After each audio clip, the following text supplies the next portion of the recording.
নাহমাদুহু ওয়া নুসাল্লি ওয়া নুসাল্লিমু আলা রাসূলিহিল কারীম ওয়া আলা আলিহি ওয়া আসহাবিহি আজমাইন।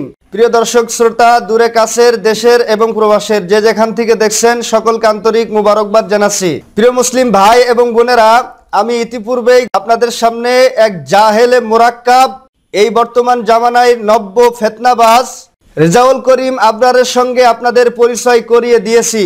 সেই রেজাউল করিম আবরার যিনি গুস্তাকে রাসূল, এতে কোনো সন্দেহ নেই। আমি গত পর্বে দেখিয়েছিলাম পবিত্র কুরআনুল কারীমের একটি আয়াতের অনুবাদ তিনি করতে গিয়ে ওয়া মালাইকাতিহি ওয়া কুতুবিহি ওয়া রুসুলিহি, এই রুসুলিহির জায়গায় সেখানে ফেরেশতা অনুবাদ করেছে।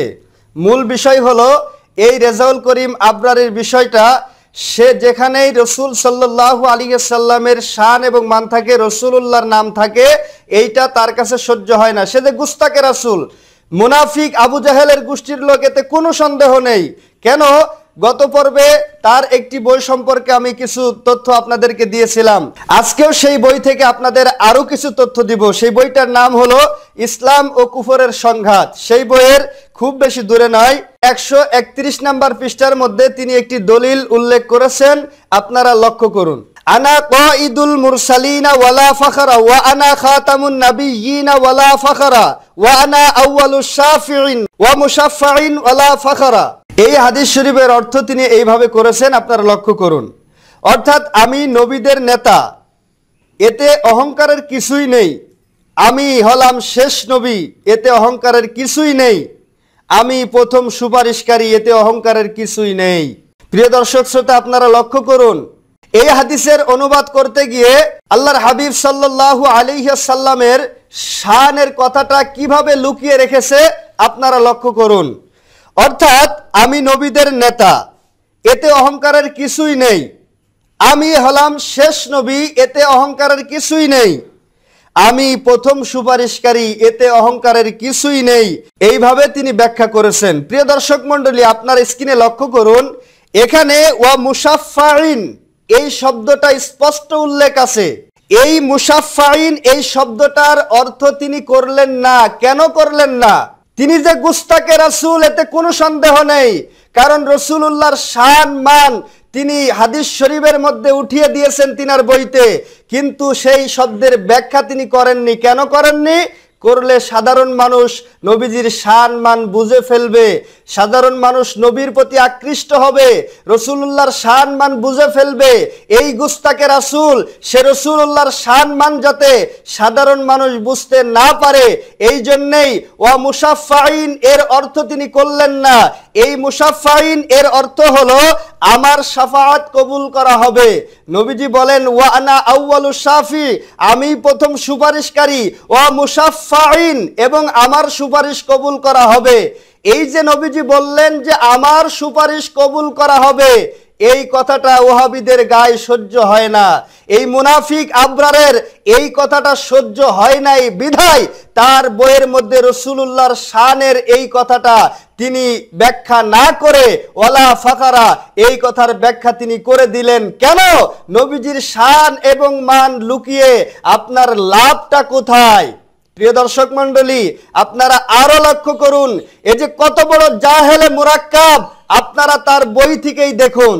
আরেকটি ইবারত তিনি দিয়েছেন, পুরো ইবারতের অর্থ তিনি করেননি। কেন করেননি? এই ইবারতের মধ্যেও রাসূলুল্লাহর শান এবং মান আছে, এজন্য সে ইবারত দিয়েছে কিন্তু অর্থ করেনি। আপনারা স্ক্রিনে লক্ষ্য করুন। মান সাল্লা সালাতানা ওয়াস্তাকবালা কিবলাতানা ওয়া আকালা যাবিহাতানা ফাযালিকাল মুসলিমুল্লাযী লাহু জিম্মাতুল্লাহি ওয়া জিম্মাতু রাসূলিহি ফালা তুগফিরুল্লাহা ফি জিম্মাতিহি। অর্থাৎ যে আমাদের সাথে নামাজ পড়ে, আমাদের কিবলামুখী হয়, আমাদের জবেহকৃত প্রাণী খায়, সে মুসলমান। আবরার সাহেব, আপনি এবারত পুরোটা দিলেন, কিন্তু পুরোটার অর্থ অনুবাদ কেন করলেন না? কারণ এখানে জিম্মাতুল্লাহি ওয়া জিম্মাতু রাসূলি, আল্লাহর জিম্মা এবং রসুলের জিম্মার কথাটা আছে, রসুলুল্লাহর শান আছে, রসুলুল্লাহর পক্ষের কথাটা এখানে আছে। এই জন্যই আপনি রসুলুল্লাহর কথাটা সহ্য করতে পারেন না দেখে রসুলুল্লাহর শান এবং মান আপনার সহ্য হয় না বিধায় এখানে আল্লাহর হাবিবের জিম্মার কথাটা আপনি অনুবাদ করলেন না। কেন বইয়ের মধ্যে রাসূলুল্লাহর শান এবং মান চুরি করলেন? মূল বিষয়টা হলো আমরা বুঝতে পারি গুস্তাকে রাসূল যারা, রাসূলুল্লাহর দুশমন যারা, তাদের কাছে রাসূলুল্লাহর শান এবং মান ভালো লাগবে না, এটাই স্বাভাবিক। তার বাস্তব উদাহরণ দিলেন এই রেজাউল করিম আবরার। তিনার এই একটা বই থেকেই এতগুলি রসুলের শান বিরোধী কথা আমরা পাইলাম। আমি গত পর্বে দেখিয়েছিলাম পবিত্র কুরআনুল কারীমের একটি আয়াতের মধ্যে সেখানে স্পষ্ট ওয়া রসুলিহি শব্দটা ছিল। সে রসুলিহি শব্দটার ব্যাখ্যা করেছিল, অর্থ করেছিল ফেরেশতা। দেখুন, রসুলুল্লাহর নাম স্পষ্ট থাকার পরেও যেই ব্যক্তি ফেরেশতা অনুবাদ করে সেই ব্যক্তি গুস্তাকে রাসূল ছাড়া আর কিছু হতে পারে না। আবরার সাহেব, আপনার একটা বইয়ের ভিতরেই এতগুলি ভুল রয়েছে, আপনি সেইগুলি খেয়াল করেন না, না করে মুস্তাহিদদেরকে আপনি ভুল প্রমাণ করার চেষ্টা করেন। আপনার একটা বইয়ের ভিতরেই এতগুলি ভুল রয়েছে, বাকিগুলো এখনো সিরিয়ালে আছে পর্যায়ক্রমে।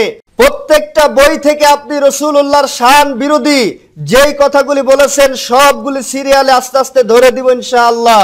আবরার সাহেব, আপনার একটা বইয়ের মধ্যে এতগুলি ভুল, আপনি নিজে ভুলের গোডাউনের মধ্যে থেকে আপনি আসছেন আল্লামা মুফতি আলাউদ্দিন জিহাদি সাহেবের ভুল ধরতে।